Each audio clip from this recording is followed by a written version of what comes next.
Hello guys, this lecture is in continuation of your earlier video crawling, and we came to know that the stator harmonic as well as rotor harmonic, that is 11th harmonic, are stationary only for this condition. At this condition what happens? You can see the rotor speed is equal to 0 and this minus sign indicates the 11th harmonic is affecting in the backward direction, not in forward direction. Similarly, it happens with the 13th harmonic as well. Okay, here also you can see this is the condition for which your stator as well as rotor harmonic are stationary with respect to each other. So due to that what happens, the resultant speed, that is NR, will be equal to 0, and here there is a plus sign. It is not shown here, but by default there will be a plus line. So for plus sign what happens, your 13th harmonic is rotating in the forward direction and not in backward direction. Thus we came to know that the 11th and 13th harmonic fields produce stator and rotor stationary with respect to each other. So the harmonic synchronous torque is produced at 0, so that's why rotor speed will be always 0. Okay, always the rotor will be staying in the rest condition. This is called as cogging. Okay, and here you can see there is a torque slip characteristics with the harmonic synchronous torque. Harmonic synchronous torque, that is ns by 7 is shown.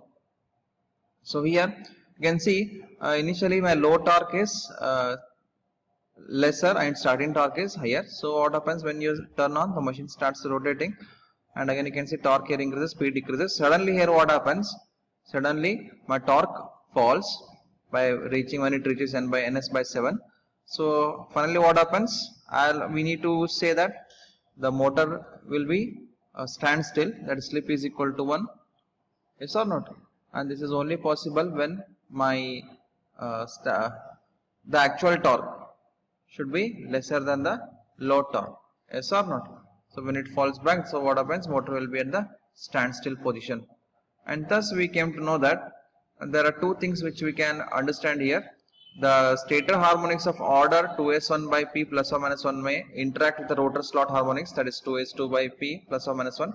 Plus is for your forward and minus for backward, and s1 and s2 are stator as well as rotor slots respectively.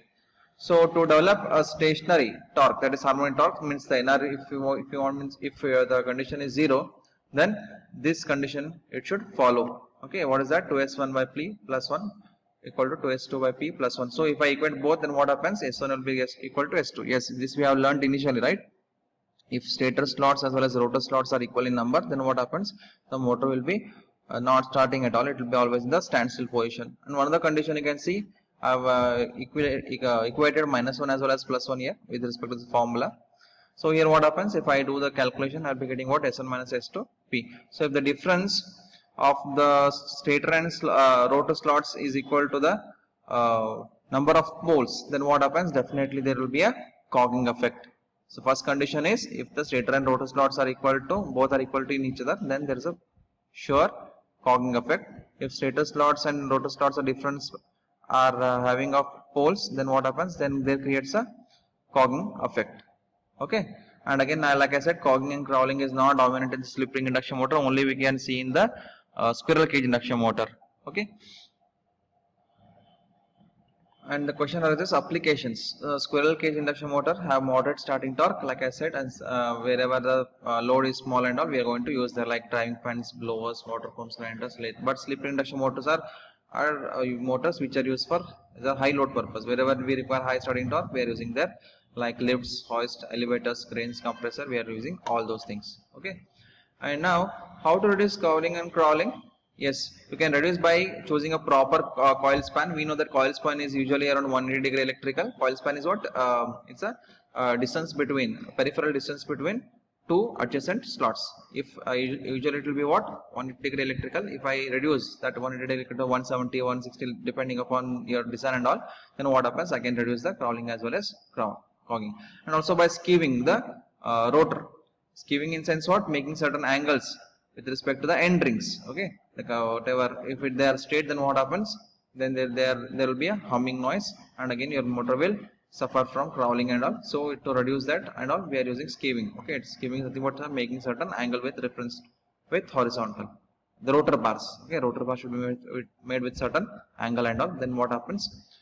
Your motor can be reduce from the burden of harmonics, crawling as well as cogging.